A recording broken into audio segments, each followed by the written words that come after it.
Hi guys, তো আজি আমি যাই আছোঁ শংকৰদেৱ নামঘৰ। তো ইয়াতে লিখা আছে মেইন গেট মুখ্য তোৰণ বিমলা লাহৰী পবিত্ৰ স্মৃতিত লেহু বড়ো স্বামী পীযুষ বড়ো পুত্ৰ হীৰকজ্যোতি বড়ো পুত্ৰ মুখ্য তোৰণ। তো এইখন হ'ল গেট শংকৰদেৱ নামঘৰৰ। তো এতিয়া সোমাই যাওঁ নামঘৰৰ ভিতৰলৈ। আৰু শংকৰদেৱ নামঘৰৰ থকা শুনি মানে ইয়াতে আহিলোঁ আৰু বিৰাট ভাল লাগিছে, কাৰণ অসমৰ বাহিৰত বেলেগ এখন ৰাজ্যত আমাৰ অসমীয়াসকলৰ পৰিচয় শংকৰদেৱৰ নামঘৰ ইয়াতে প্ৰতিষ্ঠা কৰা হৈছে। আৰু এইটো বিল্ডিঙত মানে বাহিৰৰ পৰা যাত্ৰী থাকে ভাড়া চিষ্টেমত। আৰু ইমান চাফা এইখিনি জেগা।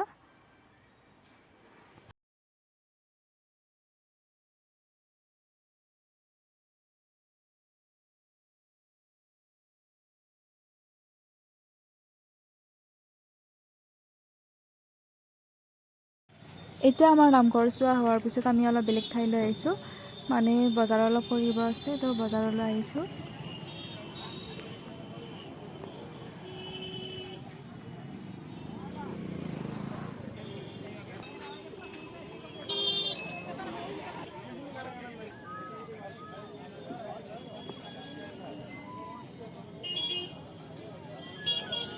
ইমান ভিৰ মানুহৰ, এনি টাইম ভিৰ হৈ থাকে, পুৰা একেবাৰে মেলাৰ নিচিনা।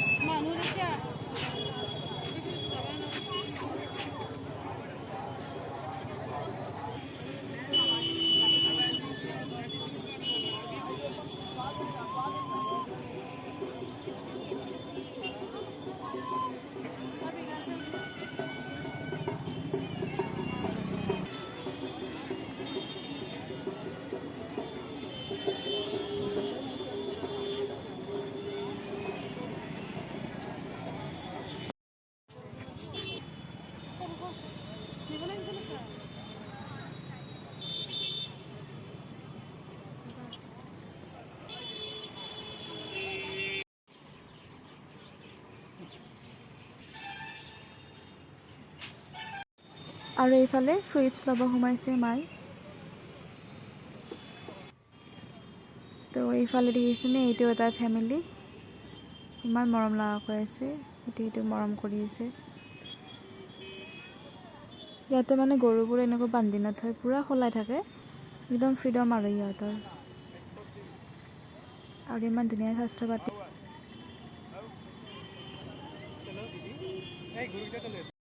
আৰু এইফালে জগন্নাথ মন্দিৰ। আজি বাৰু নোসোমাওঁ, নেক্সট দিনা সোমাম। আৰু ভিতৰত এনেও মানে ভিডিঅ' কৰিব নিদিয়ে, মোবাইলটো নিষেধ আছে, পূৰা ৰুল, মোবাইল নিব নোৱাৰি। সেইকাৰণে আৰু বাহিৰৰ পৰা এনেকৈ ভিডিঅ' কৰিবলগীয়া হয়, ভিতৰত নিব নিদিয়ে। তো আজিৰ ভিডিঅ'টি এইখিনিতে শেষ কৰিলোঁ, আৰু ভিডিঅ'টি বেছি দীঘলীয়া নকৰিলোঁ। ভিডিঅ'টি যদি ভাল লাগিছে তেনেহ'লে প্লিজ লাইক, কমেণ্ট, শ্বেয়াৰ আৰু ছাবস্ক্ৰাইব কৰি দিব। আৰু থেংকছ ফৰ ৱাচিং।